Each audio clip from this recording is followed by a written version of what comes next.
Movie की शुरुआत कई सारे धमाकों से होती है। मॉन्स्टर्स ने ह्यूमंस पर हमला कर दिया था और सारे शहर तबाह हो चुके थे। इवन देश के देश तबाह हो चुके थे। पूरी ह्यूमैनिटी खतरे में थी। बहुत ही कम लोग बचे थे अब धरती पे एज ए ह्यूमंस। हालांकि इन मॉन्स्टर्स की एक कमजोरी थी कि वो 8000 फीट लेवल से ऊपर नहीं जा सकते। इसलिए जो लोग बचे थे वे इतनी ऊंचाई पर रहने लगे। वक्त धीरे धीरे बीतता गया और ऐसे ही 3 साल बीत गए।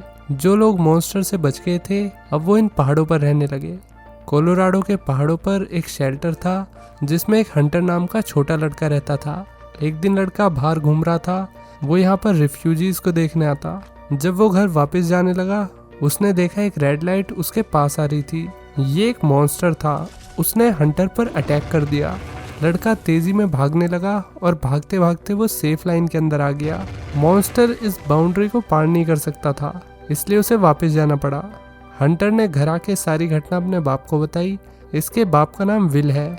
उसके बाप ने उसे डांटा और कहा, बेटा ये तुम्हारे लिए बहुत खतरनाक हो सकता था।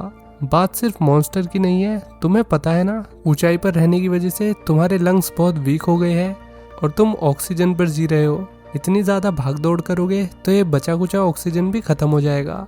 शाम को विल केटी के साथ बाहर जंगलों में घूमने आया। केटी विल की बीवी तारा की दोस्त थी। विल की बीवी तारा मर चुकी है। विल ने केटी को हंटर के साथ हुई घटना के बारे में बताया। केटी ने कहा कि हंटर अपने दोस्तों को मिस करता है और उसे अकेलापन महसूस होता होगा, इसलिए वो रोज बाहर जाके दूरबीन से लोगों को देखता है। विल ने बताया कि बात अकेलेपन की नहीं है। जहाँ वो रोज जाता है उसकी माँ को उसने आखिरी बार वहीं पे देखा था। फिर ये दोनों एक हिरन का शिकार करके उसे टांग कर घर ले जा रहे थे। रास्ते में विल ने अपनी पड़ोसी नीना को देखा जो गोलियों के साथ मॉन्स्टर के कुछ पार्ट्स पर एक्सपेरिमेंट कर रही थी। नीना एक साइंटिस्ट थी जो अपने काम में बहुत अच्छी थी। वो मॉन्स्टर को ज़मीनी लेवल से ख़त्म करने के लिए नए नए एक्सपेरिमेंट ट्राई करती रहती थी, लेकिन अभी तक उसका कोई भी एक्सपेरिमेंट वर्क नहीं करा। रात को विल ने एक अजीब सी आवाज़ सुनी। वो उठ गया। फिर उसने अपने बेटे हंटर का ऑक्सीजन टैंक बदला और उसके पास आकर उसे गले से लगाया। हंटर जब पैदा हुआ था तो वो प्रीमैच्योर बेबी था, जिसके कारण उसके लंग्स सही से डेवलप नहीं हो पाए और इतनी ऊंचाई पर रहने से उसे और ज़्यादा दिक्कत हो रही थी। वो यहाँ ठीक से सांस भी नहीं ले पा रहा था, बिना ऑक्सीजन के तो बिल्कुल नहीं। विल ने देखा कि अब उसके बेटे का ऑक्सीजन जल्दी खत्म हो जाएगा। उसने सोचा कि वो नीचे ज़मीन पर जाकर हॉस्पिटल से कुछ और ऑक्सीजन भी ला सकता है। अगले दिन विल ने हंटर के साथ टाइम स्पेंड किया और उसे सिखाया कि आलू की खेती को ठंड से कैसे बचाते हैं। फिर उसने हंटर को मछली पकड़ना भी सिखाया। आज हंटर का बर्थडे है, इसलिए विल स्टोर पर मैक्रोनी और चीज़ लेने आया जो कि उसकी फेवरेट थी। शाम को उसने हंटर को चीज़ वाली मैक्रोनी बनाकर दी, जिसे देखकर वो बहुत खुश हो गया। खाने के बाद हंटर ने विल से पूछा कि पापा, हम और लोगों से बात क्यों नहीं करते? हमारे पास तो रेडियो भी है। इस पे विल ने कहा कि बेटा, हमारे पास लिमिटेड इलेक्ट्रिसिटी है और अगर हम उसे बात करने में खर्च कर देंगे तो बाकी काम कैसे कर पाएंगे। उसने ये भी बताया कि वो लोग दूसरे शेल्टर के लोगों से एक फ्लैग के जरिए बात करते हैं। इस तरह वो सब एक दूसरे से कनेक्टेड रहते हैं। शाम को विल केटी के साथ बियर पी रहा था और दोनों अपने पुराने दिनों को याद कर रहे थे। तभी उन दोनों को गोली चलने की आवाज़ आई। ये नीना ही थी जो एक्सपेरिमेंट कर रही होती है। रात में हंटर को फिर से ऑक्सीजन कम होने की वजह से दिक्कत होने लगी।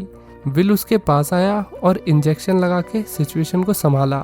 अब विल के पास और ऑक्सीजन नहीं बचा, ना ही ऑक्सीजन वाला इंजेक्शन था। फिर वो नीना के पास गया। उसने नीना से नीचे ज़मीन पे जाने के लिए हेल्प मांगी, लेकिन नीना ने उसकी हेल्प करने से मना कर दिया। नीना पहले भी 8000 फीट से नीचे की साइड एक लैब में एक्सपेरिमेंट करने जा चुकी थी। उसके साथ विल की बीवी तारा भी थी और वो वहीं मारी गई। इसका नीना को बहुत अफसोस है। नीना के साथ और भी लोग गए थे और वे सब भी मारे गए। उनमें से सिर्फ नीना ही बच के यहाँ वापस आई थी। इसलिए विल ने उसे चलने के लिए पूछा, क्योंकि उसे एक्सपीरियंस है मॉन्स्टर से जिंदा बच के आने का। इन्हें अभी ये भी कंफर्म नहीं है कि ये मॉन्स्टर्स है या फिर एलियंस है, क्योंकि इससे पहले ह्यूमंस उन पे कोई रिसर्च करते, उन्होंने ह्यूमंस को लड़ने का ही मौका नहीं दिया और उनको फटाफट से साफ कर दिया। वो तो शुक्र है किसी बुद्धिजीवी ने ये पता लगा लिया था कि ये जीव 8000 फीट से ऊपर नहीं आ सकते। नीना ने कहा ये एक बेकार आइडिया है और वो दोबारा उस नर्क जैसी जगह पर नहीं जाएगी जहाँ लोगों को बेरहमी से मार दिया जाता है। विल यहाँ से चला गया। नीना के पास एक कंपास था जो मॉन्स्टर की दूरी को बताता था कि वो इंसानों से कितनी दूरी पर है, जस्ट लाइक नेविगेशन मैप। वो बेचारी अपने पास्ट को याद करके रोने लगी। उसके अंदर बहुत गिल्ट था, इसलिए उसने विल के साथ जमीन पर जाने के लिए फाइनली हाँ कह दी। यहाँ विल अपनी पड़ोसी के पास आया और उससे पूछा कि क्या वो हंटर का ख्याल अगले 5 दिन तक रख सकती है। बुढ़ी मान गई। विल अब वेपन लेने के लिए अपने एक दोस्त के पास आया। यहाँ उसे केटी मिल गई। उसने विल से कहा क्या वो बिना कुछ कहे हुए ही वहाँ से चला जाएगा। दोस्तों, केटी विल को पसंद करती है। केटी ने विल से कहा वो भी उसके साथ इस मिशन पर चलेगी और इसके लिए वो उसकी परमिशन नहीं मांग रही, ये उसका ऑर्डर है। नीना बाहर बैठ के विल का इंतजार कर रही थी। केटी को यहाँ देखकर वो शॉक हो गई। उसने केटी से कहा कि तुम्हें इस मिशन पर नहीं चलना चाहिए क्योंकि मॉन्स्टर बहुत खतरनाक है और उन पर गन्स का भी कोई असर नहीं होता, तो तुम्हारी जान भी जा सकती है। मगर केटी इस मिशन पर जाने का फैसला कर चुकी थी। नीना ने उसे समझाया कि अगर मॉन्स्टर उसके सामने आ जाते हैं तो उससे बचने के लिए गोली बिल्कुल उसके फेस पर मारना, इससे मॉन्स्टर कुछ सेकंडों के लिए रुक सकते हैं। इधर विल हंटर को बाय बोलने आया और उससे कहा कि तुम अपना ध्यान रखना, मैं 5 दिन में वापस आ जाऊंगा। हंटर डरा हुआ था क्योंकि उसकी माँ ने भी मरने से पहले यही सेम लाइन बोली थी। फिर तीनों मिशन के लिए निकल गए। उन्होंने मैप की हेल्प से एल्टीट्यूड का ध्यान रखते हुए रास्ता चुना जहां उन्हें मॉन्स्टर ना के बराबर मिले। नीना ने कहा कि उन्हें स्कीन लिफ्ट से जाना चाहिए ताकि वे जल्दी नीचे जमीन पर पहुंच जाए। इस बात को लेके नीना और कैंडी की बहस हो गई। वो दोनों एक दूसरे को पसंद नहीं करती थी। नीना को गुस्सा आ गया और वो ड्रिंक करने लगी। तभी विल ने उसकी बोतल नीचे फेंक दी। तीनों आगे बढ़ते हैं। रास्ते में उन्हें एक मिलिट्री का अड्डा भी दिखा जिसका मॉन्स्टर्स ने नक्शा ही बदल दिया था। आगे रास्ते में उन्हें एक आर्मी गाड़ी मिली। उन्होंने डिसाइड किया कि वे लोग इसी में आगे का सफर तय करेंगे। नीना ने अपना कंपास देखकर बताया कि मॉन्स्टर उनसे आधी मील की दूरी पर है, इसलिए उन्हें जल्दी से यहाँ से निकलना होगा। उसने कंपास केटी को दिया और वो गाड़ी का इंजन ढूंढने लगी। उसने यहाँ एक मॉन्स्टर का टुकड़ा देखा और एक्सपेरिमेंट के लिए उसे बैग में रख लिया। तभी विल की नज़र गाड़ी में पड़ी एक ग्रेनेड लॉन्चर पर पड़ी।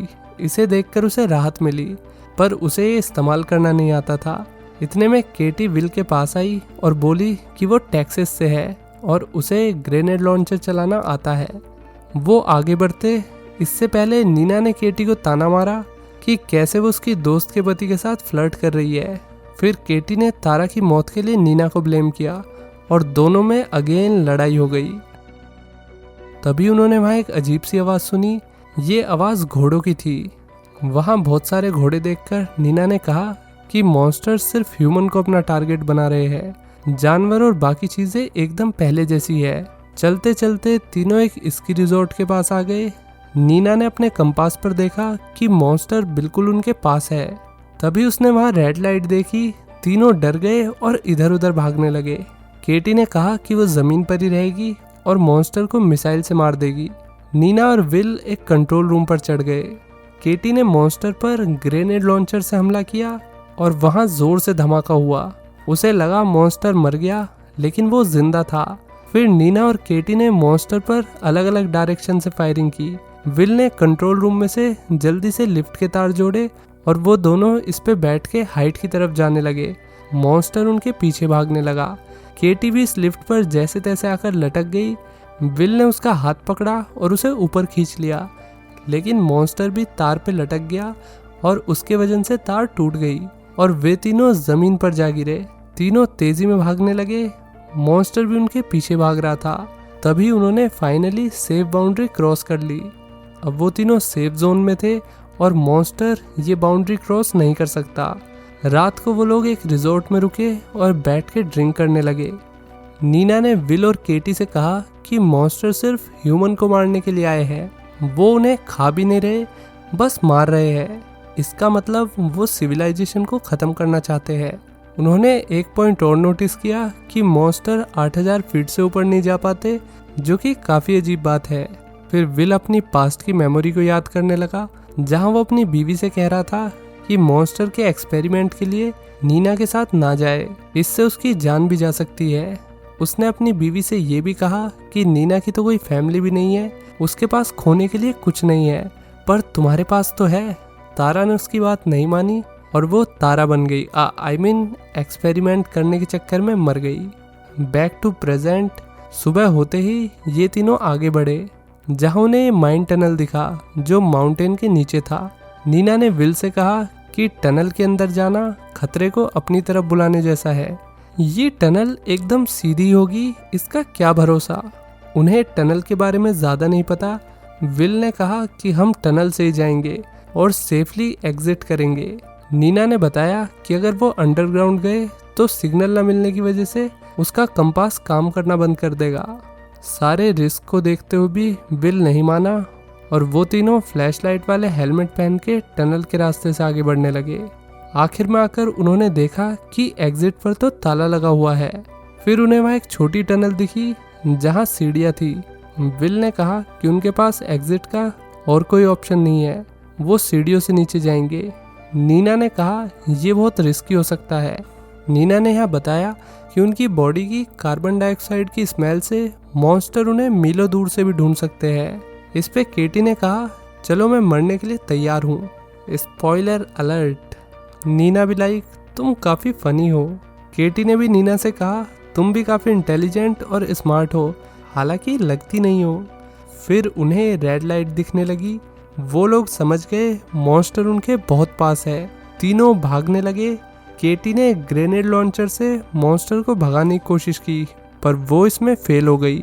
ये टनल के अंदर छोटे छोटे रास्ते में से निकलते हुए आगे आकर एक कोने में छुप गए और अपनी सांसें रोक ली ताकि CO2 रिलीज ना हो। इतने में ही एक मॉन्स्टर वहां गया। उसने अपने पैर कोने कोने में डाल के चेक किया, तभी उसका पैर विल की नाक के बिल्कुल पास आ गया। उसने एक फ्लेयर से उसे दूर हटा दिया और ये लोग वहां से भाग गए। तभी अचानक केटी के आगे एक और मॉन्स्टर आ गया और उसकी गुद्दी पकड़ के अपने साथ ले गया।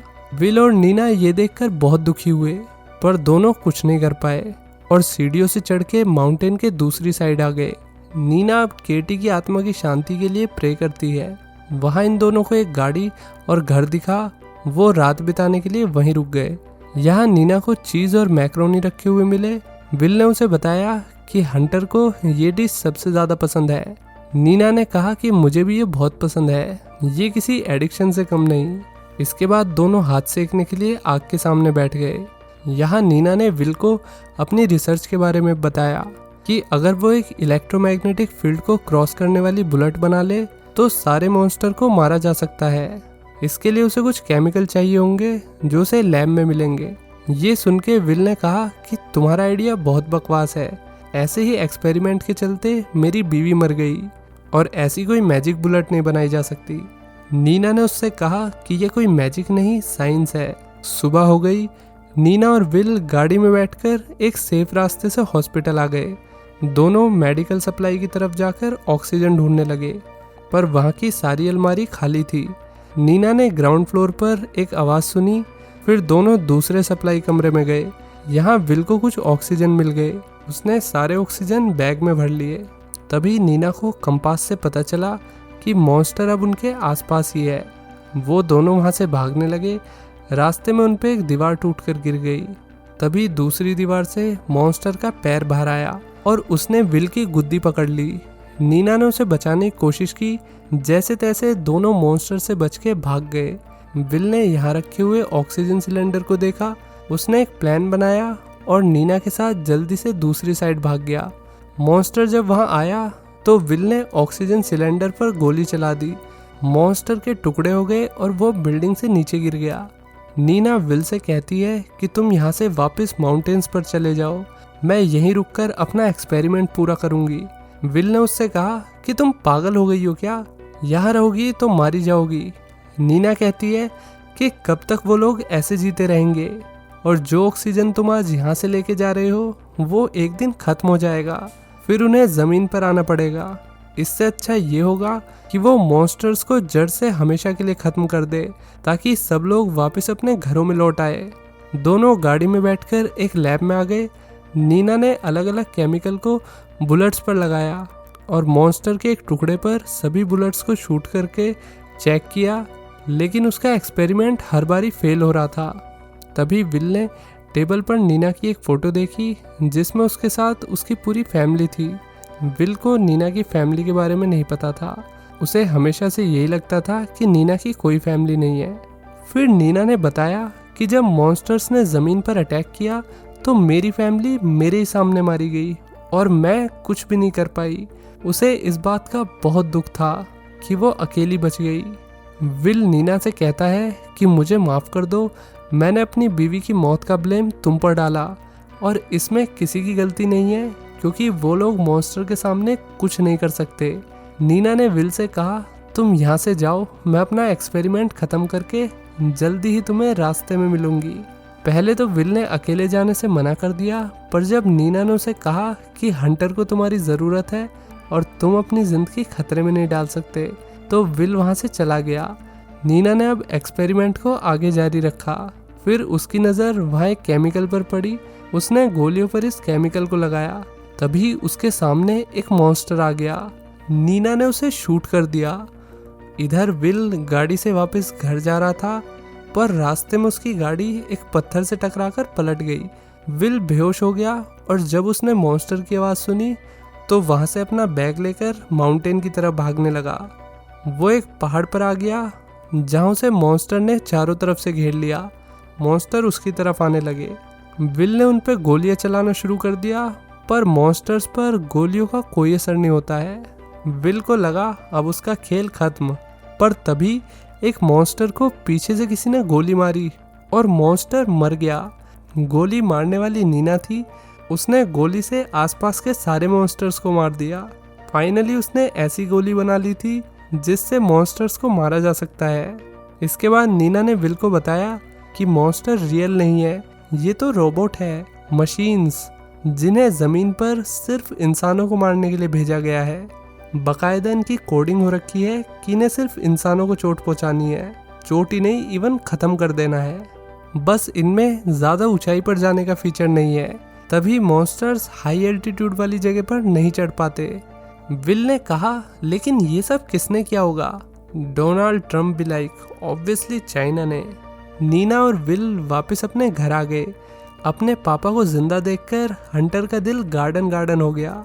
नीना ने फ्लैग साइन से बाकी शेल्टर के बंदों को मैसेज दिया कि उसने मॉन्स्टर को मारने का रास्ता ढूंढ लिया है।